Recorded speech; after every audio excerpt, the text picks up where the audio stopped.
আপনারা রিয়েলিটি মাইনা নেন।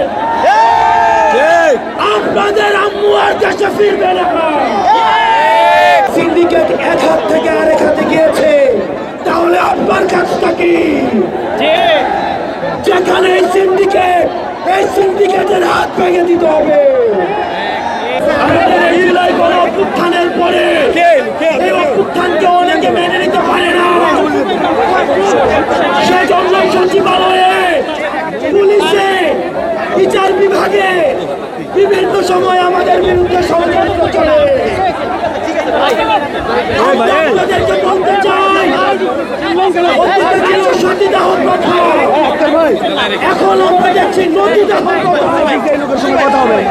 যারা সচিবালয়ে আমাদের বিরুদ্ধে ষড়যন্ত্র করছেন, আপনাদেরকে বলতে চাই, আপনারা রিয়েলিটি মাইনা নেন।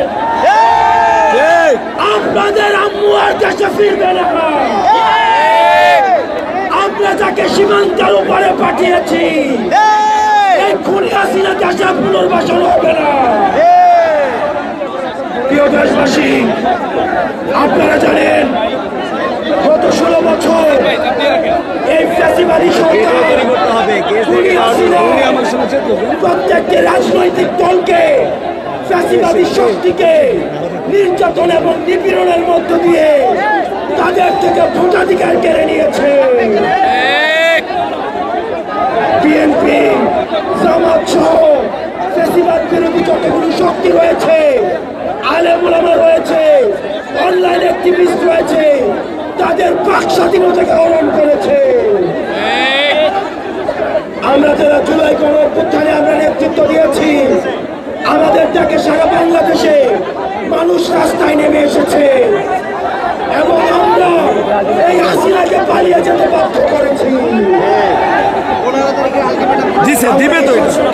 চাই আজকে 5ই আগস্টের পরে আজকে এই পর্যন্ত আইন শৃঙ্খলা পরিস্থিতি এখনো নিয়ন্ত্রণে আসে না।